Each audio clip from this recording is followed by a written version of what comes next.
नमस्कार, मैं नंदलाल आर्य आपका एसके बुक्स के यूट्यूब चैनल पर स्वागत करता हूं। आज हम बात करने वाले हैं आर्मी भर्ती के बारे में। देखिए स्क्रीन पर आप ये जो बुक देख रहे हैं ये हमारे एसके पब्लिशर्स द्वारा तैयार की गई है, जो विशेष रूप से अग्निवीर, सामान्य ज्ञान, वस्तुनिष्ठ, army, clerk, GD, technical, nursing व ट्रेड्समैन भर्ती परीक्षाओं के लिए अति महत्वपूर्ण पुस्तक है। और आज इसी बुक से हमने 15 संभावित महत्वपूर्ण क्वेश्चनों को चुना है, जिनका संबंध भारत के सामान्य तथ्य से है। देखिए, पहला पूछा गया प्रश्न है, उस्ताद जाकिर हुसैन किस वाद्य यंत्र से जुड़े हुए हैं? ऑप्शन ए में दिया गया है तबला, बी में दिया गया है सितार, सी में दिया गया है वीणा और डी में दिया गया है इनमें से कोई नहीं। तो देखिए, उस्ताद जाकिर हुसैन का जो संबंध है ये तबला से है, अर्थात इसके लिए ऑप्शन हमारा ए सही है। ये जो सितार है ये पंडित रविशंकर से रिलेटेड है, अर्थात रविशंकर का जो संबंध है वो सितार से है। तो फिर बदरुद्दीन डागर इसका जो संबंध है ये वीणा से है। अगला पूछा गया प्रश्न है, 1905 में बंगाल में राखी महोत्सव की शुरुआत किसने की थी? ए में दिया गया है डॉक्टर राजेंद्र प्रसाद, बी में दिया गया है रविंद्रनाथ टैगोर, सी में दिया गया है स्वामी रामाकृष्णन और डी में दिया गया है स्वामी विवेकानंद। तो देखिए, मैं आपको बताना चाहूंगा 1905 में बंगाल विभाजन हुआ और 1905 में बंगाल का विभाजन करने वाले लॉर्ड कर्जन थे और बंगाल विभाजन के विरोध में रविंद्रनाथ टैगोर जी द्वारा बड़े पैमाने पर स्वदेशी आंदोलन चलाया गया और साथ में राखी महोत्सव की भी शुरुआत की गई। तो देखिए, इसके लिए हमारा जो सही आंसर है ये ऑप्शन बी है। डॉक्टर राजेंद्र प्रसाद जी ने बिहार में नमक सत्याग्रह चलाया था और स्वामी रामाकृष्णन जो विवेकानंद जी के गुरु थे, उन्होंने परोपकार को ही अपना एक आंदोलन के रूप में लक्ष्य माना। तो इसके लिए हमारा सही आंसर कौन सा हुआ? बी ऑप्शन सही है। अगला प्रश्न पूछा गया है, सतीश धवन अंतरिक्ष केंद्र किस राज्य में स्थित है? ए में दिया गया है आंध्र प्रदेश में, बी में दिया गया है केरल में, सी में दिया गया है तमिलनाडु में और डी में दिया गया है उड़ीसा में। तो देखिए, सतीश धवन अंतरिक्ष केंद्र जो है ये आंध्र प्रदेश में है और आंध्र प्रदेश में भी श्रीहरिकोटा। तो इसके लिए ऑप्शन हमारा ए सही है। ध्यान रखना है, श्रीहरिकोटा यह आंध्र प्रदेश में है जहां डॉक्टर सतीश धवन अंतरिक्ष केंद्र अनुसंधान स्थित है। केरल में विक्रम साराभाई है, विक्रम साराभाई अंतरिक्ष अनुसंधान केंद्र स्थित है और तमिलनाडु में कलपक्कम में परमाणु तापीय विद्युत गृह है। तो फिर उड़ीसा में चांदीपुर ये केंद्र स्थित है। अगला पूछा गया प्रश्न है, तुम मुझे खून दो मैं तुम्हें आजादी दूंगा में क्रांतिकारी शब्द किसने कहे? ए में दिया गया है पंडित जवाहरलाल नेहरू, बी में दिया गया है बाल गंगाधर तिलक, सी में दिया गया है सुभाष चंद्र बोस और डी में दिया गया है रास बिहारी बोस। तो देखिए, तुम मुझे खून दो मैं तुम्हें आजादी दूंगा, ये जो प्रसिद्ध नारा है अर्थात क्रांतिकारी जो शब्द हैं ये सुभाष चंद्र बोस जी द्वारा दिए गए, अर्थात ऑप्शन हमारा सी सही है। पंडित जवाहरलाल नेहरू जी ने नारा दिया आराम हराम है, बाल गंगाधर तिलक ने दिया स्वराज्य मेरा जन्म सिद्ध अधिकार है।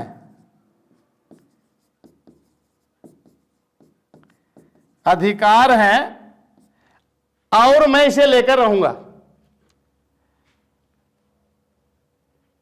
अगला क्वेश्चन है, वंदे मातरम गीत किसने लिखा? ए में इकबाल है, बी में रविंद्रनाथ टैगोर हैं, सी में बंकिम चंद्र चटर्जी हैं और डी में अबुल फजल हैं।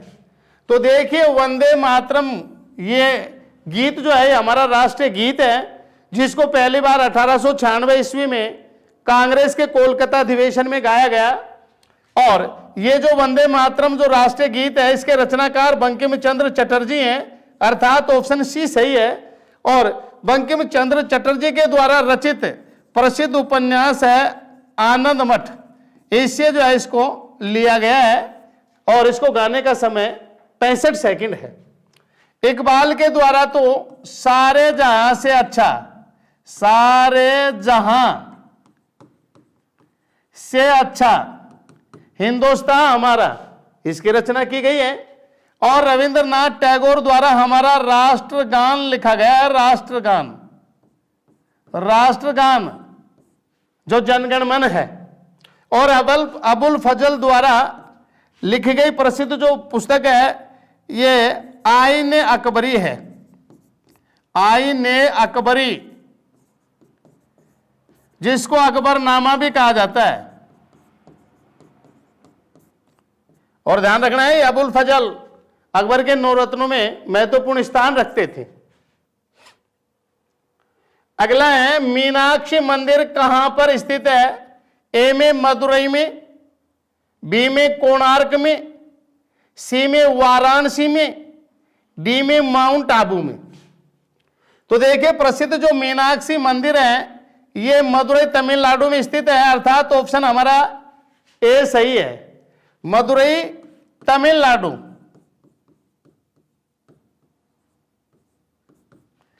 कोणार्क में सूर्य मंदिर स्थित है, सूर्य मंदिर कोणार्क उड़ीसा। और वाराणसी में विश्व काशीनाथ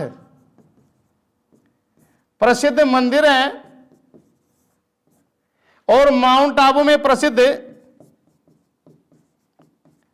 दिलवाड़ा जैन मंदिर स्थित है, जो राजस्थान के माउंट आबू शहर में स्थित है। अगला पूछा गया प्रश्न है नाइटिंगेल ऑफ इंडिया के नाम से कौन प्रसिद्ध थी? ए में विजय लक्ष्मी पंडित, बी में लता मंगेशकर, सी में सरोजनी नायडू और डी में नूरजहां।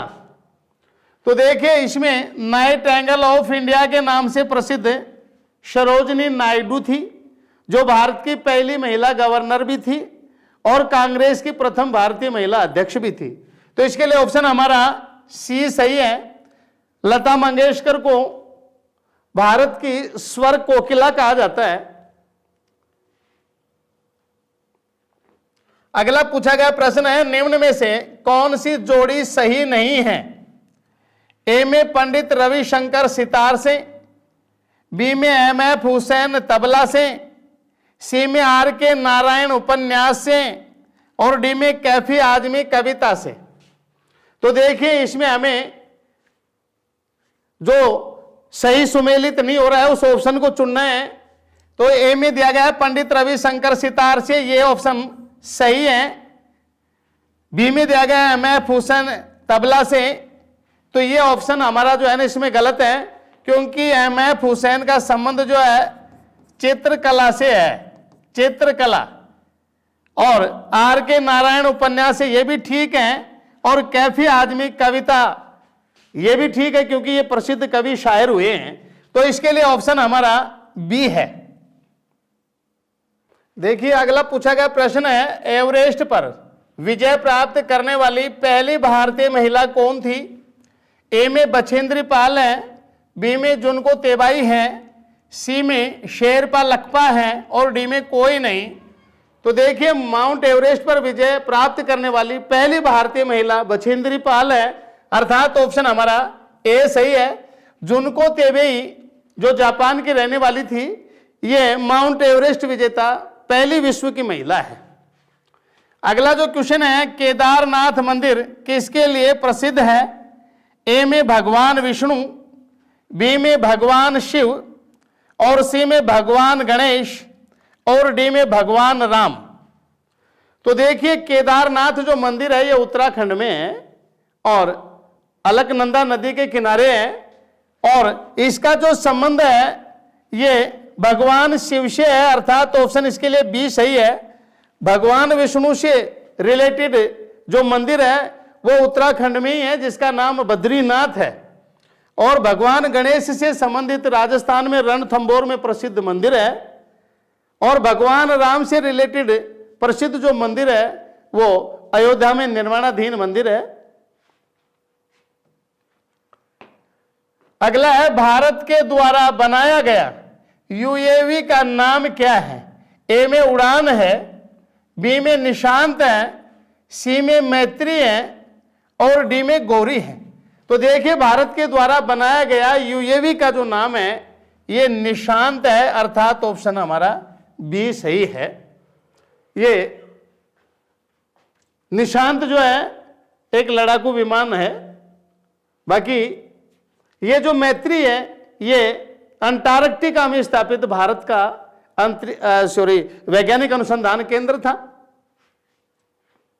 अगला पूछा गया प्रश्न है गोल गुंबज जो बीजापुर कर्नाटक में है ये कहां स्थित है? ए में दिया गया है आंध्र प्रदेश, बी में दिया गया है महाराष्ट्र, सी में दिया गया है कर्नाटक और डी में दिया गया है गुजरात। तो देखिए गोल गुंबज जो बीजापुर में है ये कर्नाटक में स्थित है, अर्थात इसके लिए ऑप्शन हमारा सी सही है। जबकि आंध्र प्रदेश में प्रसिद्ध जो है नेशनल पार्क नागार्जुन सागर बाघ परियोजना है जो भारत की सबसे बड़ी बाघ परियोजना है। और महाराष्ट्र में पेंच जो है ना भारत की सबसे छोटी बाघ परियोजना है। और गुजरात में विश्व की सर्वाधिक ऊंची जो मूर्ति है स्टैच्यू ऑफ यूनिटी जो सरदार पटेल की मूर्ति है वो गुजरात में स्थित है। अगला क्वेश्चन है मैकमोहन लाइन किन देशों के बीच है? देखिए ऑप्शन ए में दिया गया है भारत पाकिस्तान, बी में दिया गया है पाकिस्तान श्रीलंका, सी में दिया गया है भारत चीन और डी में दिया गया है पाकिस्तान चीन। तो देखिए मैकमोहन जो लाइन है ये भारत और चीन के मध्य स्थित सीमा रेखा है, अर्थात ऑप्शन हमारा इसमें सी सही है। भारत पाकिस्तान के मध्य रेड क्लिफ रेखा है, रेड क्लिफ रेखा। और पाकिस्तान श्रीलंका के बीच में पाक जल संधि है, पाक जल संधि ध्यान रखना है, पाक जल संधि। और पाकिस्तान चीन के बीच में है खुंजे राब दर्रा, ये सीमा पाकिस्तान और चीन के बीच में स्थित है। अगला क्वेश्चन है भारत सरकार की 8वीं पंचवर्षीय योजना का कार्यकाल था। ए में 1980 से 85, बी में 1997 से 2000 और सी में 1992 से 97 और डी में 2002 से 2007। तो देखिए भारत सरकार की जो 8वीं पंचवर्षीय योजना है जिसका कार्यकाल 1992 से 97 था, अर्थात ऑप्शन इसके लिए सी सही है। ये जो 80 से 85 है ये 6वीं पंचवर्षीय योजना थी, 6वीं पंचवर्षीय योजना।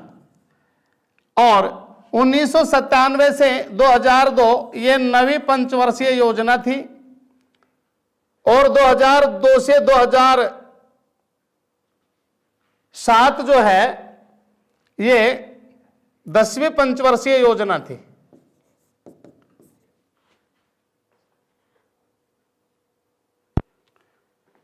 अगला पूछा गया प्रश्न है निम्न में से किस व्यक्ति को बंगबंधु के नाम से जाना जाता है?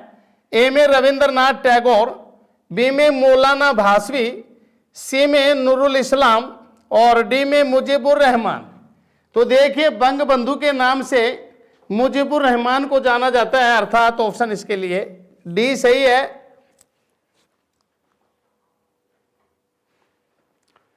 इस एग्जाम के लिए एस के बुक्स सभी शॉप्स पर और ऑनलाइन भी अवेलेबल है।